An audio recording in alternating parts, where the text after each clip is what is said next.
Hi everyone, this is your Tampa Bay Realtor Lance Moore, and in this video I want to talk about understanding what you're buying, because I see every now and then a lot of buyers getting bamboozled because they don't really understand quality of construction and different type of builders. Neither do the real estate agents or even the appraisers, and I'm going to go over what's important about this and what you need to understand and know before you buy a home, or for that matter, even write a contract on a home.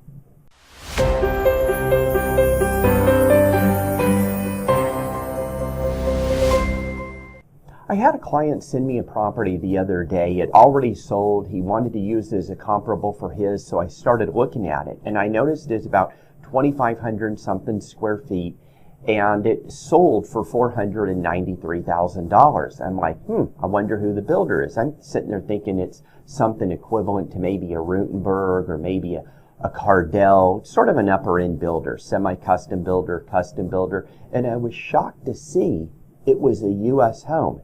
And I thought to myself, oh my gosh, I cannot believe someone would pay $493,000 for a U.S. home. And take nothing away from U.S. homes, but let me just sort of explain. U.S. Home is an entrance level builder. They were always an entrance level builder. Matter of fact, years ago, in the early 2000s, Lennar ended up purchasing them as their entrance level builder.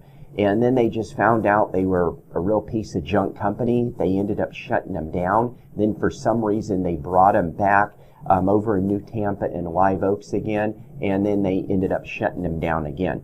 They were just the entrance level builder. So I'm looking at this home at $493,000, and sure, it has good architectural detail with columns outside, and you look inside the home, and it has some attention to detail inside the home. But the problem is they're basically building the same home as an entrance level home. They're just making it look a lot nicer. I mean, again, it's one of those things, you could put lipstick on a pig, but at the end of the day, it's still a pig. And I don't want to be that mean about it, but I'm looking at it and I'm sitting there thinking to myself, well, this is the same quality of construction is behind the walls, the same type of wood, the same type of insulation, the same contractors are all pretty much being used. They're just making everything more grand cosmetically.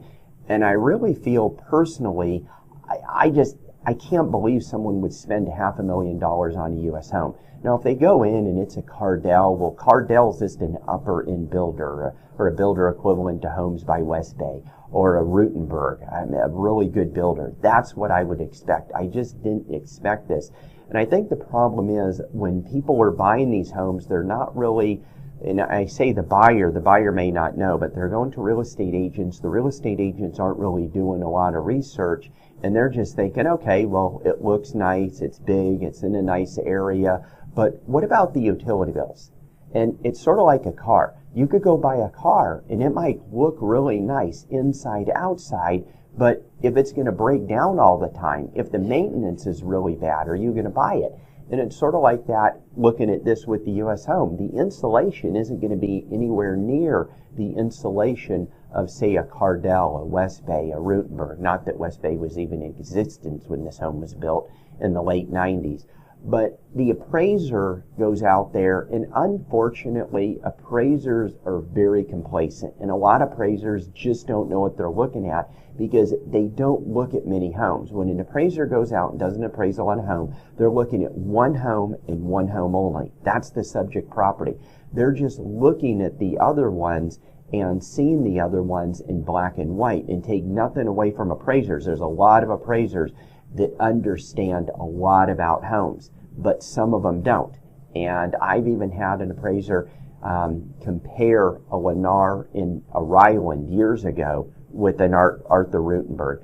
So all I would say is do your homework, get an agent that understands the different types of builders, just so you know. Now, they could be perfectly happy in the home, and they could even know it's a U.S. home and know about the history of U.S. homes and know what type of quality U.S. homes was being built to, and they might still like it. You might still like it, but it's understanding. I personally would never buy a U.S. home for $500,000, at least today. I just can't see it. I know what the installation is going to be like. I know what the quality of construction was like behind the walls. They could fix it all up and make it look nice outside, make it look nice inside.